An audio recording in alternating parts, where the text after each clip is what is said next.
Hello and welcome to my channel, Bible Flockbox. In this video, I'm going to be talking about 10 facts that evolutionists don't want you to know. Fact number 1. The Big Bang Theory is one of the most ridiculously impractical theories for the origin of the universe. That's misleading. I thought you were going to talk about evolution. This is cosmology, not the same thing at all. Basically, the Big Bang Theory teaches that a large quantity of nothing decided to pack together tightly and explode outward in order to create stars and heavier elements through more solar combustions. Lawrence Krauss has authored a book on the subject. It's called A Universe from Nothing. I'd be willing to bet that you haven't read it. Basically, the emptiest vacuum you can imagine contains what are known to quantum physicists as virtual particles, which are continuously popping in and out of existence. So we know that something can indeed come from nothing, and more educated people than myself have put together very detailed models explaining different ways that this could result in the universe. What makes this theory so impractical is, first of all, nothing can't explode. I mean, when was the last time you blew up nothing? This should just go without saying. Next, explosions don't produce organization. They do the opposite. They cause destruction. Think about it. It's like saying you could throw a bomb into a junkyard and get a Mercedes dealership. It's impossible. It just can't happen. I don't think you did any research into what the Big Bang actually is for your video. It was not an explosion in the same sense that a stick of dynamite sets off an explosion. It was more of just a rapid expansion. Here's a great video featuring Lawrence Krauss where he discusses the origin of the universe. Fact number 2.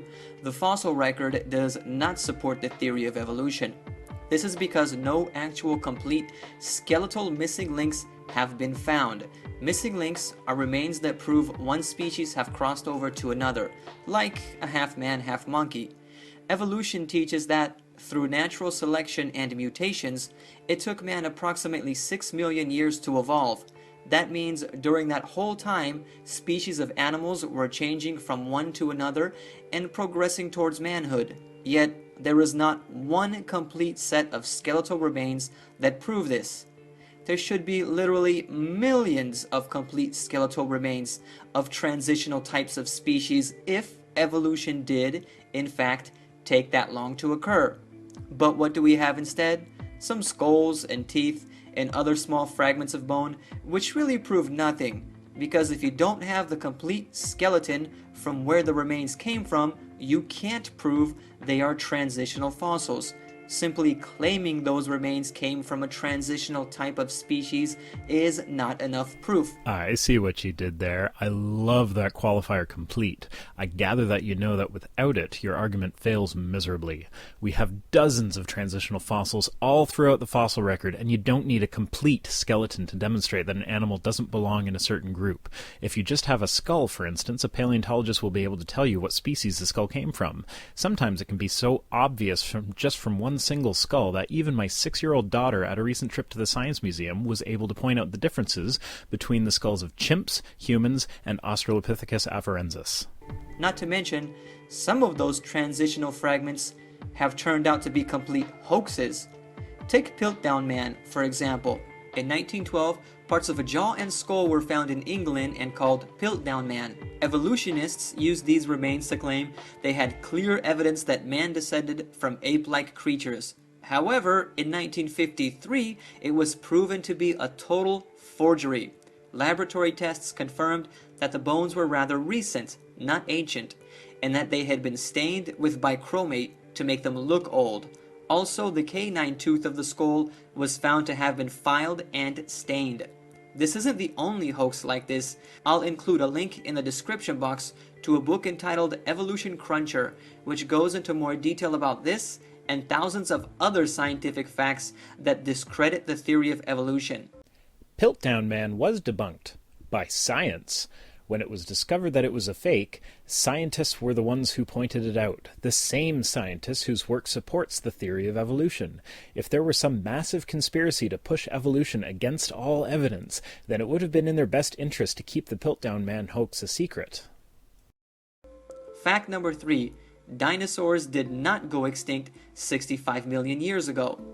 In 2005, paleontologist Mary Schweitzer discovered blood vessels in the thigh bone of a Tyrannosaurus rex, which supposedly went extinct 68 million years ago. But according to the theory of evolution, this is impossible, because traditional ideas of how fossils form do not allow for the preservation of soft, perishable organic tissues. Not to mention, the thigh bone itself was relatively unfossilized. This points to a young age for the remains of the dinosaur bones, roughly about 4,300 years, corresponding with the time of the biblical flood. Mary Schweitzer is a devout Christian, and she has gone on record several times saying how annoying it is that young Earth creationists have hijacked and misrepresented her work. Here's a link to a paper where Schweitzer is the primary author, which looks into how soft tissues may have been preserved for millions of years. Not only did dinosaurs not go extinct 65 million years ago, there still may be some around today. Over the past century, there have been a few instances where what looked like dinosaur carcasses have been discovered. The two images that you see here are of two possible plesiosaurs. The one on the left washed ashore in Monterey Bay, California in 1925. It had a 20-foot long neck, and some witnesses described a number of legs on the creature. The image on the right is of a creature that was caught off the coast of New Zealand in 1977 by a Japanese fishing boat. It was 32 feet long and weighed 2 tons. The image on the right was most likely a basking shark carcass, which was shown by analyzing the amino acids found in the muscle tissue. And the one on the left is a Baird's-beaked whale. Here's a better picture of a whale carcass. I don't see any feet, or a long neck for that matter, though I do see how its long body could be mistaken for a neck if seen in a picture taken from the correct angle. But all that is beside the point. If plesiosaurs had somehow survived into the modern era, that would not disprove evolution. Sharks have been around mostly unchanged for about 400 million years. There is no evolutionary reason for thinking that a single species should not survive through the ages. It is just highly unlikely. Also, depending on who you ask, you could technically consider birds to be dinosaurs. So if you go that route, dinosaurs are alive and kicking today, and are often quite delicious. Fact number 4. Evolution has occult roots. Many people don't realize this, but Charles Darwin was not the inventor of evolution. He just made it popular. The fact of the matter is, evolution has much older occultic roots. Thousands of years before Darwin, people in shamanic cultures believed that humans and animals were related. Evolution is also at the core of the Hindu and witchcraft belief system. In addition, ancient Greek philosophers spoke about evolutionary concepts. Thales of Miletus asserted that all things originated from water, and Anaximander suggested that men originated from animals of another sort. The theory of evolution can also be compared to the New Age movement and Freemasonry. The New Age movement teaches that humanity is evolving to a cosmic consciousness which will enable us to attain to the godhood within us. Freemasonry teaches that through a progression or evolution of degrees, one may become God. Of course, this lie comes straight from Satan when he told Eve in Genesis chapter 3 verse 4, "Ye shall be as gods." I'm going to give you the benefit of the doubt on this one and say that everything you've just said here is absolutely 100% true, mainly because I don't feel like spending the time it would take to properly research all that. So, it's all true. Evolution originated in the occult. So what? That doesn't make it not true. Scientists don't believe evolution because Chuck Darwin came up with it. They believe it because of a huge body of supporting evidence. This is something I've noticed that creationists tend to have a hard time wrapping their heads around. Religion is based on authority. The Pope speaks ex cathedra and it's accepted as doctrine without question. The authors of the Gospels say that Jesus said certain things. It is to be taken as absolute truth. Don't question the authority. In science, there is no authority.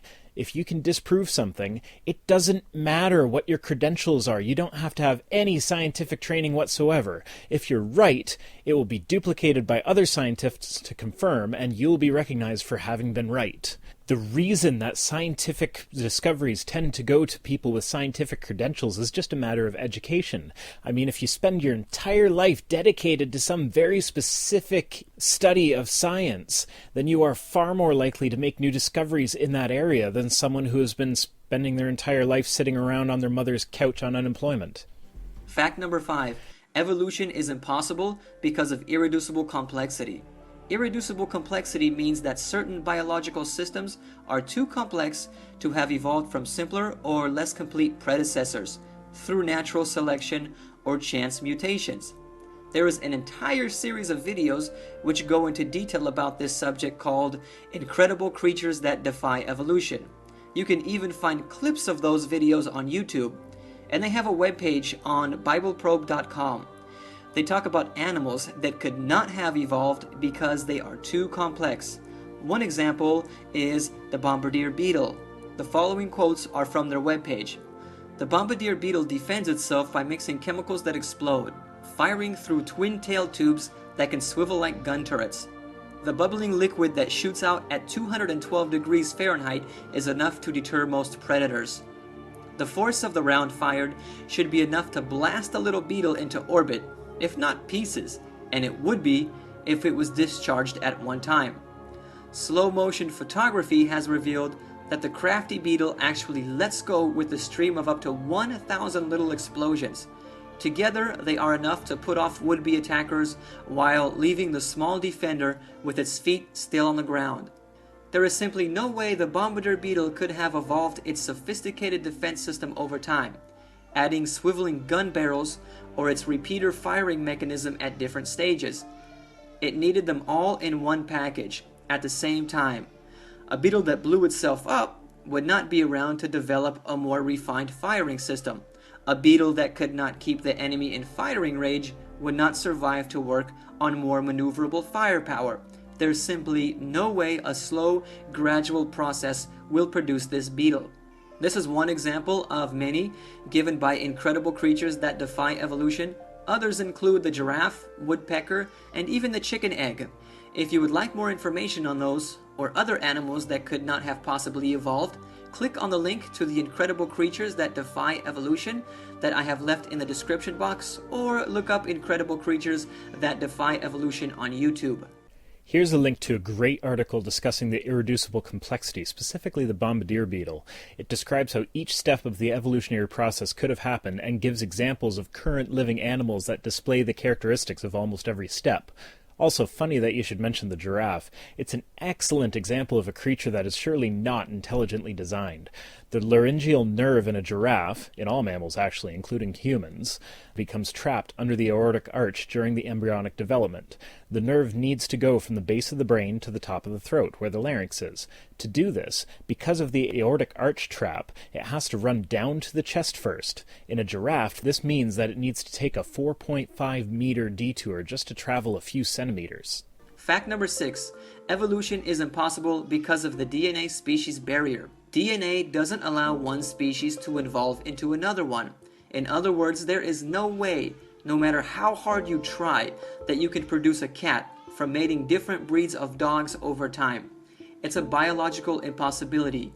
DNA has a species barrier, which prohibits one species of animal or plant from crossing over into another one. The best that can be accomplished is the creation of different breeds within a species. Take the American English Coonhound, for example. It's a 1905 breed of dog developed from Virginia hounds, which were developed over time from dogs imported to the United States. But it's still just a dog, even though it's a relatively new breed. Also, if you look at different animals and plants in the world, they are relatively easy to distinguish. It's not hard to see that a fish, dog, cat, monkey, and human being are all different species. Yet, if evolution really went on for 6 million years, like evolutionists claim, and throughout that entire time fish evolved into land animals and land animals evolved into other land animals and human beings, there shouldn't be such a clear distinction between species. We should have all kinds of transitional types of life forms around us right now, but they don't exist. which means that evolution never happened. There really is no genetic species barrier, and species are definitely not as clear-cut as you're making them out to be. We're surrounded by transitional species. If you want to get technical, every species is a transitional one, but if you're looking for more specific characteristics, you can look at things like the lungfish, flying squirrel, just to name a few that I've thought of off the top of my head. Now, back to the species problem. How do you define species? A common way to define them is to say that they are of the same species if they can breed and produce fertile offspring. But you end up with these things called ring species, where one ancestral type of animal can breed with all of the descendant types of animals, but several of the descendants cannot breed with each other. This ends up with the species barrier being quite a fuzzy thing. Nobody really can solidly define exactly what is a species because of this ring species problem. And this lack of clear species boundaries is exactly what you would expect from an evolutionary standpoint. Fact number 7. Written records don't support the theory of evolution. The last stage of evolution is said to have occurred around 80,000 years ago. That's when Neanderthal man became human. Yet, written records of mankind go back only 5,000 years. The oldest written record found to date is the Kish tablet from the ancient Sumerian city of Kish. Do you mean to tell me that man has been in the same stage of development and intellect for 80,000 years and it took him 75,000 years to learn how to write? Something doesn't add up here. However, if we were created by the God of heaven around 6,000 years ago, like the Bible claims, that would make more sense. Early humans had this problem where their food supply would do these strange things like run away. They would have to spend a great deal of time and energy chasing it down. They didn't have time to sit around developing written language because they had to survive.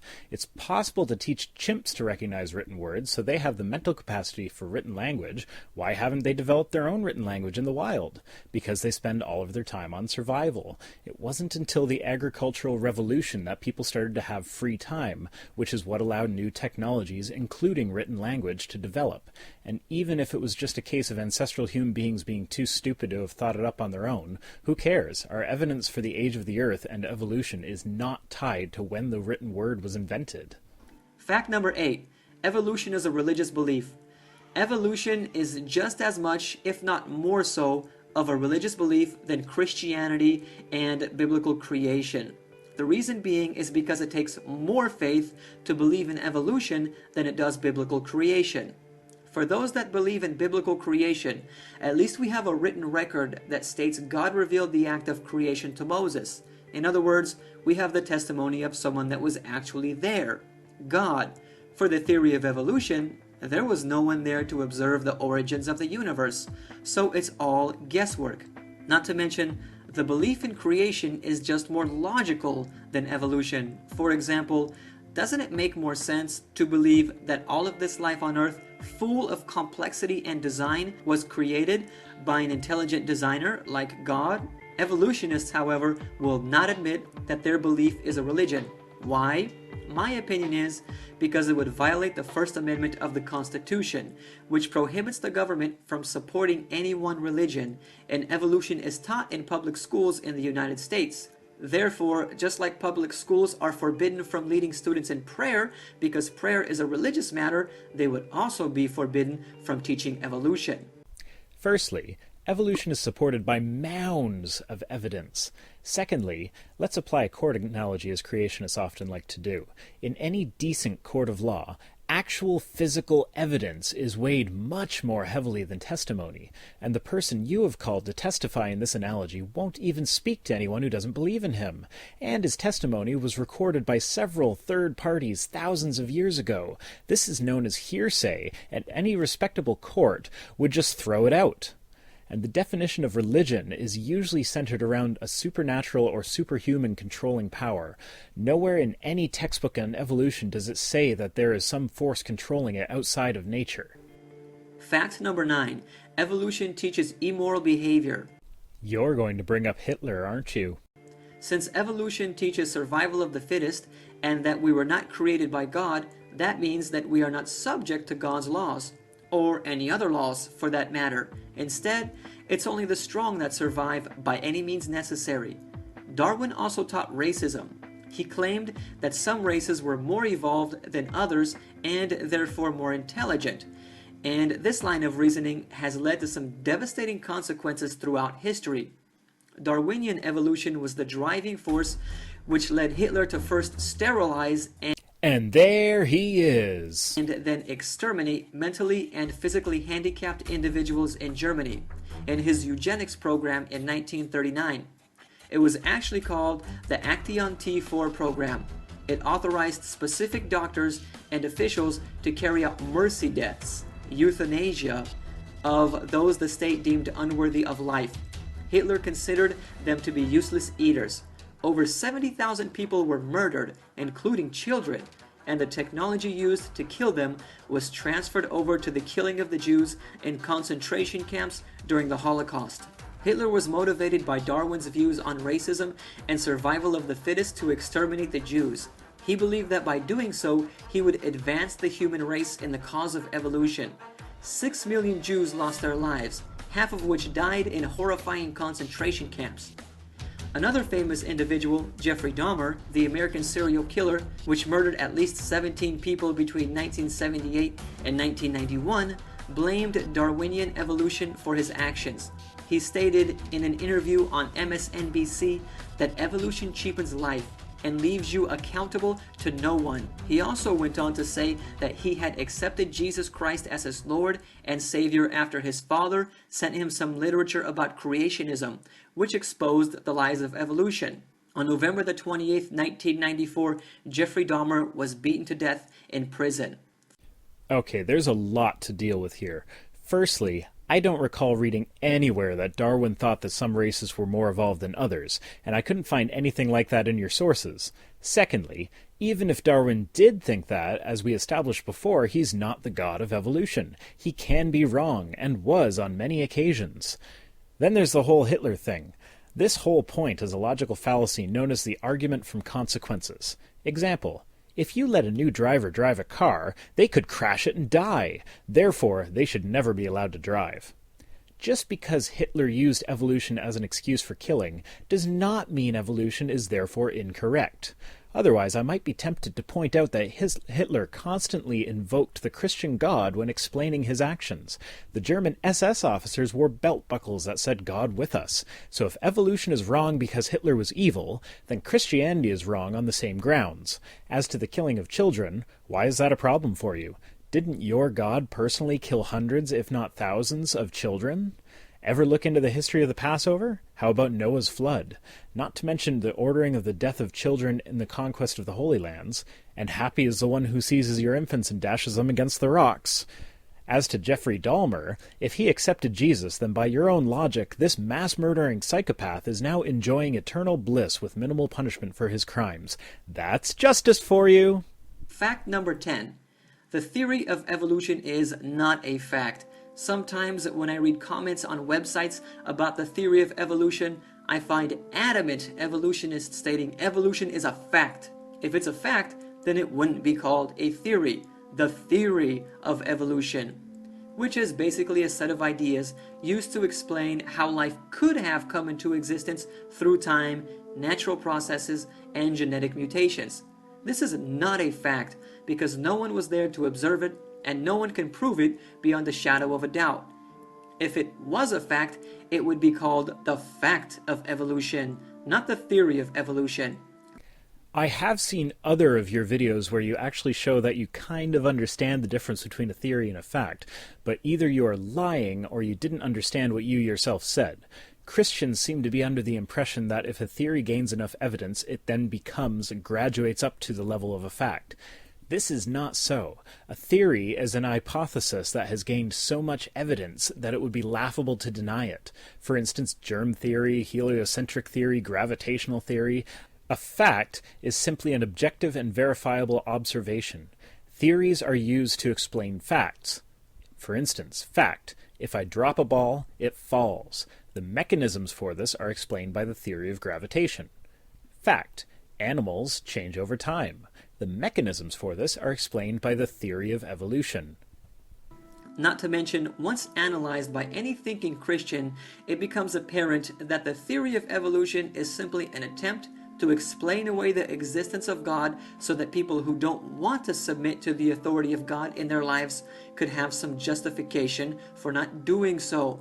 So this is where he goes off on trying to convert you. It's kind of boring, so I didn't include it in my video. Thanks for watching. Have a great day.